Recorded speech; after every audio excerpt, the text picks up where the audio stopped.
Captivating how something so elusive can suddenly make avoidance will secretly obsess over you if you do this. Imagine yourself quietly standing on the sidelines, desperately hoping your beloved, who seems so distant, will finally wake up and notice you again. This is a scenario all too common for those entangled with avoidant partners. Yet here we are, about to unravel a subtle yet potent approach that might transform these stony walls into doorways. If you've ever found yourself wondering how to tip the scale from being ignored to being the center of attention, stay with me. We'll explore a path that could set the stage for a remarkable shift in the dynamics of avoidant attachment.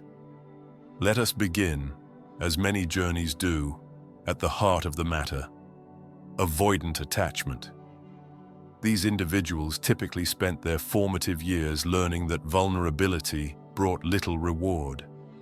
Emotions might have been met with dismissal, or worse, scorn. In adulthood, they apply the same well-worn strategies, dodging sustained closeness as though it were a menacing shadow. One moment they're charming and engaging.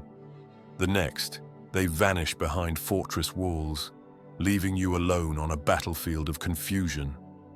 Seduced by their initial warmth, you want to scale these walls. You yearn to be that one person who can slip through the cracks and coax the hermit from his lair. Yet the harder you push, the more you find your pleas falling on seemingly deaf ears. All the while, you might be telling yourself that if you just strive a little more, love them a little harder, they'll relent, noticing your unwavering devotion. But with an avoidant, unwavering devotion can sometimes be a sure path to heartbreak. Here's where matters become paradoxical. Pull away, release your grip, invest your energies less in chasing and more in yourself. Countless souls recoil at this suggestion. It feels so counterintuitive. Yet time and time again, experiences with real couples underscore that in many cases, the moment you release your hold is precisely when the avoidance perspective begins to shift. But how can that be? Why does letting go inspire them to come closer? It helps to consider something called the Phantom X phenomenon. According to many who've studied avoidant attachment, a curious event can unfold once the avoidant partner is at ease, convinced you're gone for good. Free from feeling pressured, they begin, almost reflexively, to circle back in their minds. They recall your warmth, your kindness, and your unique place in their life. Away from immediate obligations, they can safely admire you again, secretly, quietly, almost obsessively. Now, disclaimers are in order. Not every avoidant slides back into your inbox once you let go. It would be simplistic to guarantee a universal outcome. Some truly are done, and giving them space will indeed confirm that.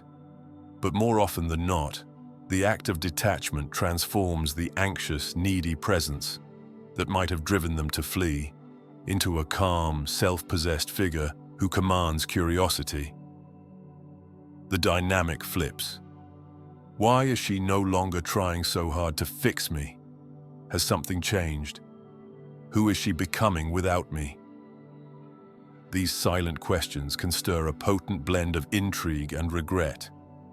This all sounds straightforward in theory. Detach, shift your focus, watch them come around.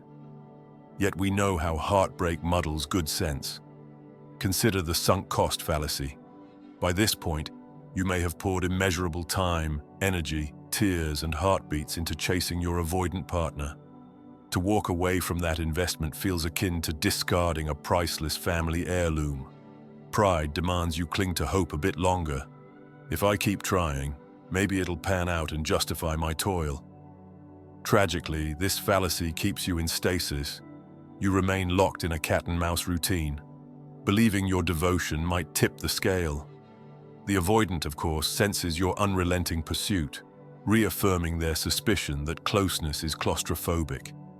Meanwhile, your self-esteem erodes under the strain of repeated rejections. All the while, The clock ticks onward, robbing you of the most precious resource: time.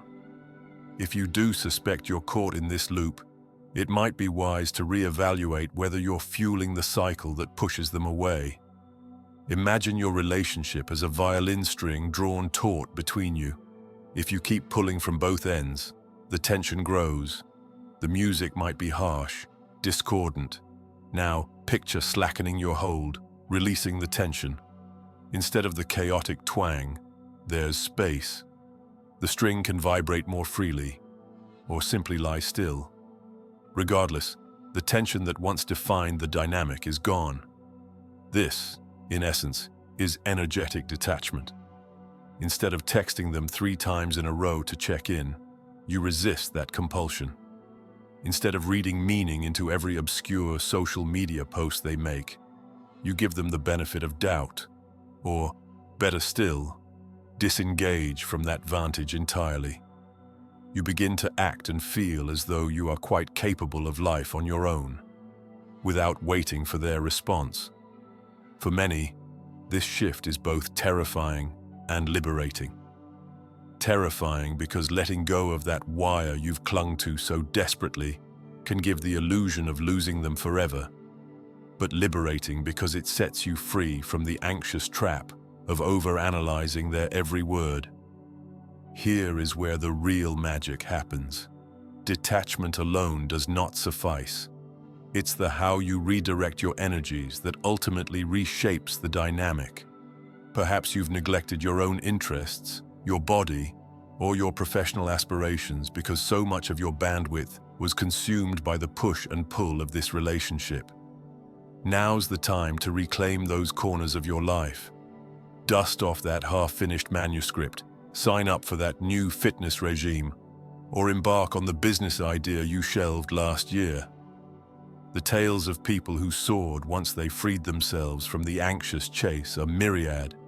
Some lose weight, sculpting not just their physique but also fortifying self-discipline.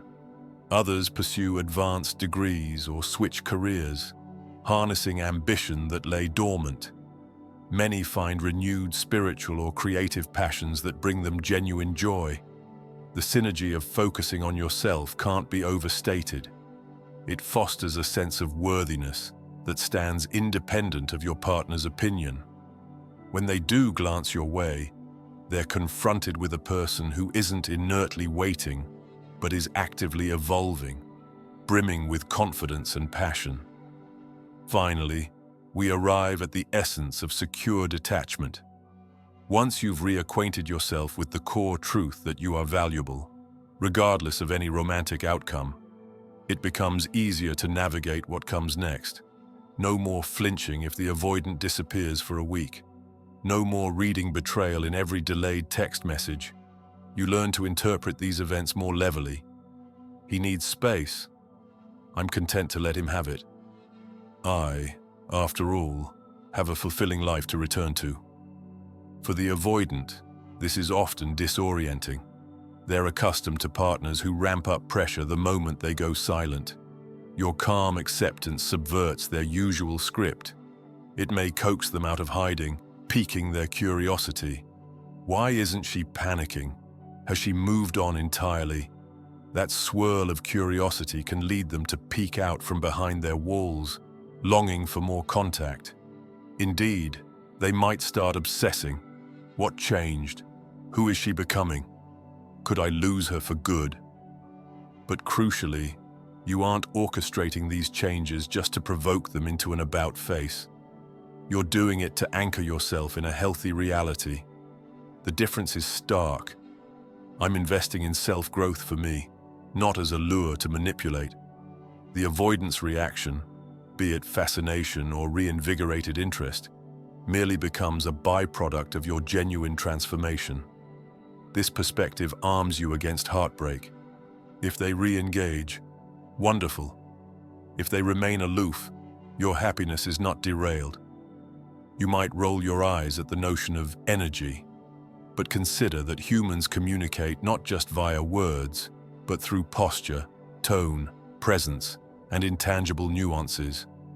An anxious presence tends to read as tension, Your stance leans in.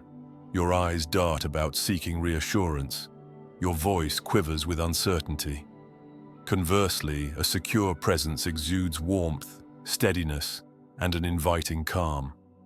Avoidants, by nature hypervigilant about closeness, seem unusually attuned to these nuances. So if your vibe is one of quiet self-assurance, no frantic leaps to close emotional gaps, they can approach you without the usual fear of being enmeshed. There's no acting 101 cheat sheet that can fake genuine composure. Attaining that self-assured vibe typically requires authentic personal growth. The beauty of it, it's real, beneficial for your own life, whether or not the avoidant reappears.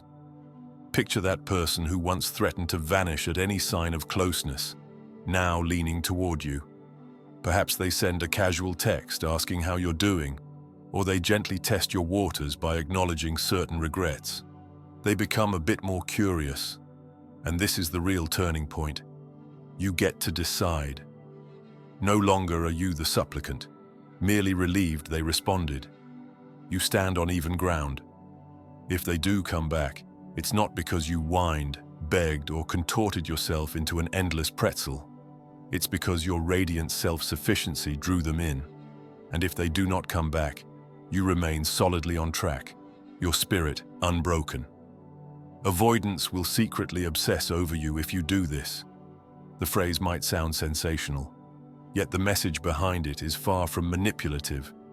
Ultimately, the one's secret is that your own self-worth and personal evolution form the bedrock of healthy relationships. By pulling back your energy, devoting it to bettering your life, and forging a secure perspective, you create an environment where an avoidant can, should they so choose, move closer. If you're weary of the chase and the heartbreak of unreciprocated emotional labor, take this as a gentle nudge. Let go of the impulse to fix them, or to fix yourself purely for their approval. Instead, shift your attention to nurturing yourself in the richest, fullest sense. Expand your horizons, step into your creativity, amplify your well-being. It's no empty cliché. Your vibe truly does speak to them more loudly than your words ever could. Approach this transformation as a gift for you, not a cunning ploy.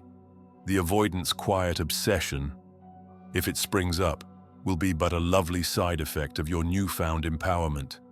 Regardless of whether they show up at your doorstep or fade into memory, you'll have shaped a life you're proud of, a life fueled by self-respect and expansion. So take heart. Step back, reclaim your essence, and let them witness the splendor of your evolution. They may find themselves drawn like moths to a light, both stunned and compelled by the gentle brilliance you've become.